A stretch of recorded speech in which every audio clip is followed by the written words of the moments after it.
Assalamualaikum warahmatullahi wabarakatuh. Alhamdulillahi rabbil alamin. Wabihi nasta'inu ala umuri dunya waddin. Wa sallallahu wasallam wa barak ala nabiyyina Muhammad wa ala alihi wa sahbihi ajma'in. Kaum muslimin dan muslimat yang semoga dirahmati oleh Allah Subhanahu wa taala. Dalam sebuah hadis yang diriwayatkan oleh Al-Imam At-Tirmidzi, Ibnu Majah dan yang lainnya, Rasulullah sallallahu alaihi wasallam bersabda, kullu bani Adam khata' wa khairul khata'in at-tawwabun. Setiap anak Adam, yaitu setiap manusia, banyak berbuat salah. Dan orang yang terbaik atau yang terbaik dari orang yang berbuat salah adalah orang yang bertaubat. Hadis yang mulia ini mengajarkan kepada kita pentingnya taubat.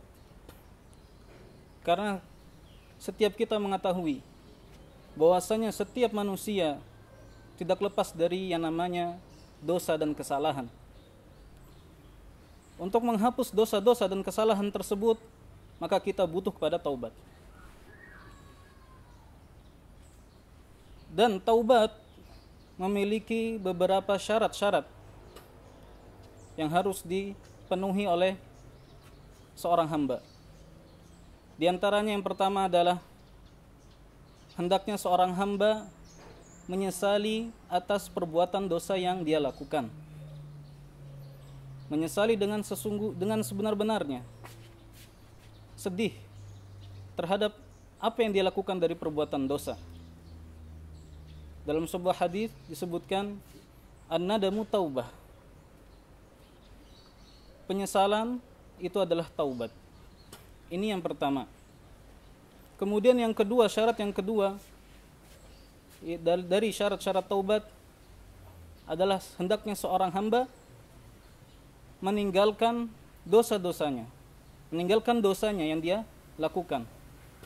Tidak mengulanginya lagi. Kemudian yang ketiga, syarat yang ketiga dari syarat-syarat taubat itu adalah berazam, bertekad kuat untuk tidak kembali kepada dosa yang lama. Inilah syarat-syarat taubat yang seharusnya dipenuhi oleh seorang hamba ketika bertaubat kepada Allah Subhanahu wa taala. Banyak dalil-dalil dari Al-Qur'an maupun dari sunnah tentang keutamaan bertaubat. Karena taubat memiliki keutamaan yang sangat besar. Di antara keutamaan yang sangat besar adalah menghapus dosa-dosa yang telah lalu. Sebagaimana dalam hadis, at-taubatu tajubbu ma qablaha. Taubat itu menghancurkan atau menghapuskan dosa-dosa yang sebelumnya. Oleh karena itu kita juga mengetahui bahwasanya penting bagi seorang hamba bertaubat sebelum mati.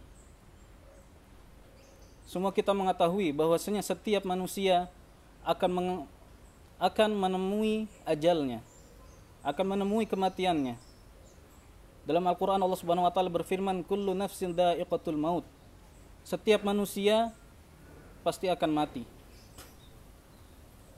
Dan termasuk hal yang penting untuk kita siapkan menghadap kematian adalah dengan bertaubat.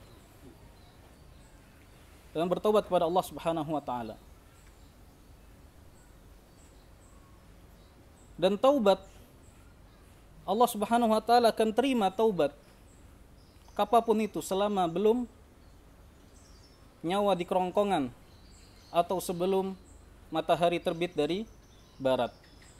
Kalau nyawa sudah di kerongkongan, maka tidak diterima lagi taubat.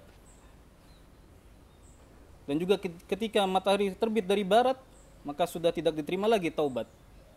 Oleh karena itu, hendaknya kita memperbanyak taubat. Karena setiap kita tidak tahu kapan ajal kita datang. Dan ada beberapa hal yang dapat membantu kita untuk benar-benar bertaubat dan meninggalkan kemaksiatan yang pernah kita lakukan. Di antaranya yang pertama adalah hendaknya seseorang mencari teman yang baik dan menjauhi teman yang buruk. Karena teman yang baik atau teman yang buruk dapat menarik temannya, menarik teman yang lain. Sebagaimana Nabi SAW bersabda, "Al-mar'u ala dini khalilih, falyanzur ahadukum man yukhalil." Karena sesungguhnya setiap orang itu tergantung dengan agama teman dekatnya. Maka lihatlah pada siapa seorang itu berteman. Yang pertama. Yang kemudian yang kedua, hendaknya seorang menjauhi segala tempat-tempat atau waktu-waktu yang dapat mendekatkan dia kepada kemaksiatan. Kemudian yang ketiga, di antara hal yang dapat membantu kita untuk istiqamah di atas taubat adalah dengan menghadiri halaqah-halaqah ilmu, menghadiri majelis-majelis ilmu. Karena dengan ilmu, keimanan seseorang bisa bertambah. Dengan majelis ilmu, seseorang bisa mengetahui mana yang baik, mana yang buruk, mana yang benar, mana yang salah. Dengan itu, seseorang insya Allah Ta'ala akan bisa istiqamah di atas taubatnya. Ya, mungkin ini saja yang bisa saya sampaikan. Semoga yang sedikit ini bermanfaat. Sallallahu wasallam ala nabiyina Muhammad wa ala alihi wa sahbihi wasallam. Assalamualaikum warahmatullahi wabarakatuh.